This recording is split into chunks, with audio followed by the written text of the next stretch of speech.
Ever heard those stories where someone says, if I turn up dead, it's so-and-so? Oh, yeah, those are creepy. This deep dive is about a case that starts with just that. Oh. Mica Miller, Hey. 30-year-old woman from Myrtle Beach, is found dead, and the official ruling is suicide. Open and shut right. Right. Except Yeah. her family is absolutely convinced her estranged husband, J.P. Miller, is behind it. Oh, wow. And get this, he's the pastor of Solid Rock Church. Oh, my God. So we've got official reports, family suspicions, a whole community divided, and even the FBI sniffing around. It's like a real-life whodunit. Exactly. With, like, extra layers of intrigue because of the whole pastor angle. I mean, who doesn't love a good history with a little bit of... It involves someone you'd least expect. Okay, so let's unpack this. Okay. We know Mica and JP were married. Right. But things weren't exactly peachy keen. Yeah, to put it mildly. Yeah. The sources paint a picture of a relationship full of tension, with Mica accusing JP of abuse and manipulation. Oh, wow. She even filed for legal separation just days before her death. Talk about bad timing. Seriously. So it's April 27th, 2024. Next. And Mica's body is found at Lumber River State Park in North Carolina. Cause of death, gunshot wound. Wow. The authorities find surveillance footage of her buying a gun earlier that day. And a 911 call, seemingly from Mica herself, Oh, wow. saying she's going to end her life. Just right. You'd think so. Right. And that's exactly what the authorities initially thought, but there are these details that just don't sit right. It's just... For instance, Mica's family is adamant she was making plans to move to Kenya to do missionary work. Wait, hold on. Yeah. So she was going to dedicate her life to helping others in another country, but decided to end it all. Right. Something doesn't add up. Exactly. This is what makes the family so insistent that suicide is impossible. Okay. They argue someone with such plans wouldn't suddenly decide to take their own life. That makes sense. Right. What else is the family saying? Well, they're also pointing to Mica's own words. Oh. She confided in her sister that she was afraid for her safety and believed JP was stalking her, even tampering with her car. Okay. And get this, she told her sister, if I'm ever found dead like this, JP did it. Chilling. Right. That's like straight out of a crime drama. I know. It sends chills down your spine. So did the police look into any of this? They did investigate. Right.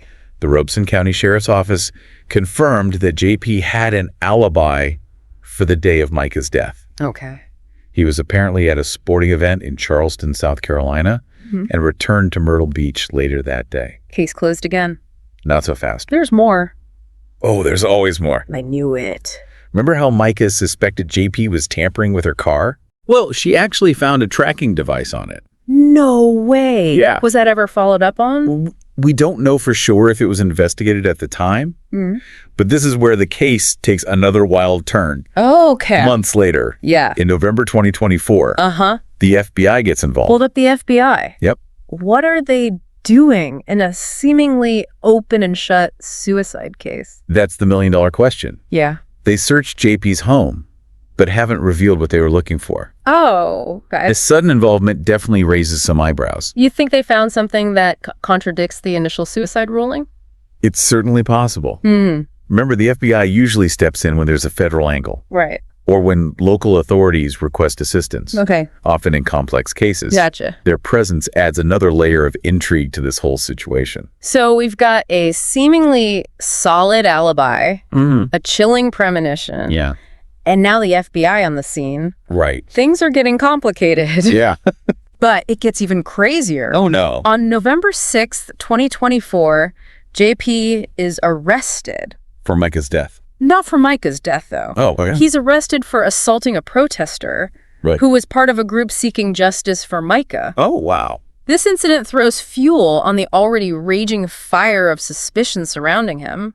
I can only imagine. Okay, now this is where it gets really interesting for me. Yeah. We're talking about a pastor. Right. A figure of authority and moral guidance. Yeah. Allegedly involved in violence. That's a huge contrast. It is. To what people expect. Exactly. And then there's the legal settlement. Oh, right. In August 2024, JP and Mica's family reached an agreement. Okay. But the details are confidential. Interesting. The only thing we know is that JP became the personal representative of Mica's estate. Now, that's a detail that raises a lot of questions. Right. A personal representative is essentially responsible for managing the deceased person's assets. why would the family agree to JP having that kind of control? Yeah. Especially given their suspicions. Maybe they felt they had no other choice. It's possible. Or perhaps there were other factors at play that we're not aware of. Right. It's definitely a puzzle piece that doesn't quite fit. Yeah. And it highlights the fact that we're dealing with a lot of unknowns in this case. So on the one hand, we have what seems like a straightforward suicide, gun purchase, 911 call alibi. Yeah. But then we have Mica's fears, Right. the tracking device, the FBI getting involved, Yeah. JP's arrest, and this mysterious legal settlement. It's messy. It's a mess. Where do we even begin to make sense of all of this? That's where a deep dive comes in handy. I was hoping you'd say that. We need to analyze the evidence, Right. consider different perspectives, and try to piece together a more complete picture. Yeah. And that's exactly what we'll do in the next part of our deep dive. Okay. We'll delve deeper into the conflicting evidence, Sounds good. explore potential motives, Can't wait. and try to make sense of this tangled web of information. I'm hooked. This is one case that I won't be able to put down until we get to the bottom of it. I hear you. For our listeners, stay tuned because things are about to get even more intriguing. Buckle up, everyone. We'll be right back after a short break. See you soon. This alibi seems pretty solid, right? JP being in Charleston at the time of Mica's death. But there's a catch. Yeah, I was just thinking that. Remember that tracking device Mica found? That throws a wrench in things. For sure. Because to prove he had anything to do with it, investigators would have to establish a clear link between the device and JP, Yeah. which is a lot trickier than it sounds. Yeah, I'm guessing it's not as simple as just finding his fingerprints on the thing. Not at all. Right. Tracking devices, while often associated with fictional spy thrillers, Yeah. are increasingly accessible. Oh, that's true. I didn't even think about that. Legally linking one to JP would require demonstrating he purchased it, had exclusive access to it, Yeah. or that data from the device directly ties him to any suspicious activity. Right. It's a whole forensic investigation in itself. So even with the tracking device, it's still a bit of a he said, she said situation. Exactly. Ugh. And that brings us back to the heart of this deep dive. Okay. How do we sift through all this conflicting information? Yeah, that's the big question, isn't it? We've got the official narrative leaning towards suicide, but the family's account, coupled with those unsettling details like the tracking device and the FBI involvement, Yeah. just screams foul play. It's like trying to solve a jigsaw puzzle where someone swapped out half the pieces for ones from a completely different picture. Perfect analogy. Uh-huh. And that's where critical thinking comes in. Okay. We need to approach each piece of information, each claim, each piece of evidence, Yeah. with a healthy dose of skepticism. So how do we do that? Give me your expert tips. Okay, so first consider the source. Okay. Who is providing this information? Right. What might their motivations be? Okay. Are they trying to protect someone, advance a particular agenda, or simply share their perspective? Okay, that makes sense. Don't just take things at face value. Right, Dig a little deeper. right. Second, look for corroboration. Corroboration, okay. Is there independent evidence that supports this claim, Right. or does it rely solely on one person's account? Like with the 911 call. Exactly. I need more than just the recording to be sure it was actually Mica Yes. and that she wasn't coerced or under duress. Exactly. And third, pay attention to inconsistencies. Okay, inconsistencies. Do different accounts contradict each other? Yeah. Are there gaps in the timeline or unexplained details? Right. Those inconsistencies can often point to areas that require further investigation. I'm starting to see how complicated this whole process is. It's not just about finding the smoking gun. Yeah. It's about carefully evaluating every single detail. Precisely. And this case is a prime example of how public perception can muddy the waters. Yeah, how so? J.P. Miller being a pastor adds a whole other layer of complexity. Now, I don't know about you, but when I hear pastor involved in a scandal, my ears perk up. Hey, Like, hold my communion wine. Things are about to get interesting. You're not alone. Okay, good. Our brains are wired to associate certain roles, like pastors, with trustworthiness and morality. Right. But remember, everyone, regardless of their profession or social standing, Yeah. is capable of wrongdoing. So how do we separate the pastor from the potential suspect? By focusing on the facts and evidence, just like we've been discussing. Okay. Don't let his position cloud your judgment. Right. Evaluate his actions and statements with the same scrutiny you would apply to anyone else. All right, so we're being critical thinkers, examining the evidence carefully, trying not to let our biases influence our judgment. But there's one thing that keeps nagging at me. What's that? What about motive? The age-old question, who benefits? In any investigation, establishing a motive can be crucial in understanding why someone might have committed a crime. So let's play armchair detective for a moment. Okay, I like this. Who might have had a reason to want Mica out of the picture? Well, the most obvious suspect, given the circumstances, is JP. Okay, JP. If their relationship was as troubled as the sources suggest, Right. and if Mica was truly planning to leave him, he might have felt threatened or desperate enough to take drastic measures. Especially if he stood to gain something from her death. Like control of her assets, for example. Right. But wouldn't that be a pretty big risk for a pastor to take? I mean, talk about ruining your reputation. It would be a huge risk. Right. But desperation can drive people to do things they never thought possible. Yeah, that's true. And let's not forget that power dynamics can play a role in abusive relationships. That's true. If JP was used to having control and authority, the thought of Mica leaving him and potentially exposing his secrets might have been unbearable. Exactly, but let's not jump to conclusions. It's important to consider other possibilities as well. Like what? Well, we don't have much information about Mica's personal life beyond her relationship with JP. Okay. But it's possible there were other conflicts or individuals she had issues with that we're not aware of. So we're back to those missing puzzle pieces. Yeah, There could be a whole side to this story that we haven't even uncovered yet. it's possible. This is why I love a good deep dive. It's like peeling back the layers of an onion, revealing more and more complexity with each layer. But sometimes it feels like we're just uncovering more questions than answers.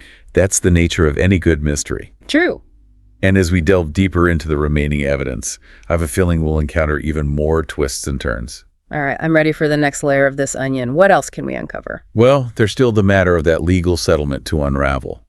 And we need to explore what exactly the FBI was doing poking around JP's house. Right. Those are both big ones. Plus, we can't forget about the community and how they're reacting to all of this. Yeah, that's true. After all, this case has split the town right down the middle. It sounds like we've got our work cut out for us. We do. For our listeners who are on the edge of their seats, just like me, hold tight. We'll be back to continue our deep dive into the strange case of Mica Miller. We've talked about the evidence, conflicting accounts, and even played a little armchair detective trying to figure out who might have benefited from Mica's death. A lot to unpack. But now let's shift gears and talk about something equally important. Yeah. Mica's legacy. Yeah, it's so important to remember the human side of this. Absolutely. And while the legal battle might be a tangled mess and the truth still elusive, one thing is crystal clear.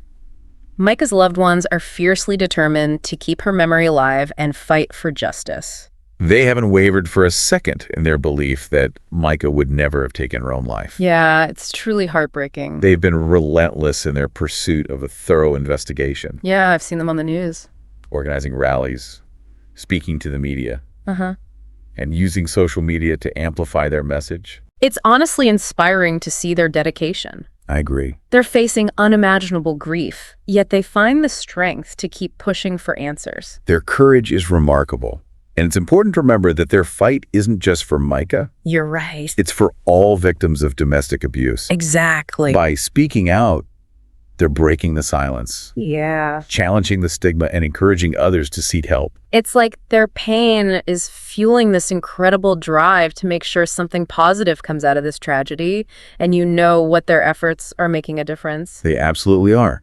Mica's case has garnered national attention, It really has. putting pressure on law enforcement to ensure a thorough and impartial investigation. That's so important. It's also ignited a much-needed conversation about the complexities of domestic violence and the importance of believing survivors. It's a conversation that we need to keep having. Abuse thrives in secrecy and silence. Mica's family is shining a light on this dark corner, hoping to prevent other families from enduring the same heartbreak. And in doing so, they're keeping Mica's spirit alive. Yeah, love that. They're sharing stories about her kindness, her infectious laugh, her unwavering faith, and her passion for helping others. They want the world to remember her for the vibrant life she lived, not just the tragic way it ended. It's a powerful reminder that behind every headline, every case file, there's a human being with a story with loved ones who cherished them. Exactly. And brings us back to what we talked about earlier, critical thinking. Right. We need to be mindful of the narratives we're presented with, Yeah. especially when those narratives come from figures of authority or institutions that might have a vested interest in protecting your image. So as we reach the end of our deep dive into the strange case of Mica Miller, what are the key takeaways you want to leave our listeners with? First and foremost, always question. Question. Correct. Question the official narrative. Yeah. Question the official narratives and fallings. The motives of those involved, question your own assumptions. Truth is rarely simple, and it's often hidden beneath layers of complexity. Be curious, be skeptical, be your own detective. Exactly. Second, believe survivors. Domestic abuse is a pervasive issue that affects people from all walks of life. If someone confides in you, listen with an open heart and offer support. Don't underestimate the power of simply believing someone's story. It can make all the difference in the world. And finally, remember Mica. Remember her story, her strength, her unwavering spirit. Let her case be a reminder that we must never stop fighting for justice, for accountability, and for a world where every voice is heard and every life is valued. This case has been a roller coaster of emotions, from outrage to heartbreak to a glimmer of hope. And even though we might not have all the answers, yet one thing is for sure: the quest for truth continues. Mica's story is far from over. And as we close this chapter of our deep dive, I want to leave our listeners with this final thought. Okay. Mica's case, with all its complexities and unanswered questions, serves as a powerful reminder that truth matters, whether it's the truth about what happened to Mica or the truth about the systems that fail to protect victims of abuse. We must continue to seek it out, demand it, and advocate for it. Beautifully said. And for our listeners who have been captivated by this case, I encourage you to keep digging, keep asking questions, and keep the conversation going. Mica's memory deserves nothing less if you or someone you know needs help. Please reach out. You'll find resources listed in the show notes. Until next time, keep those minds curious and those hearts open.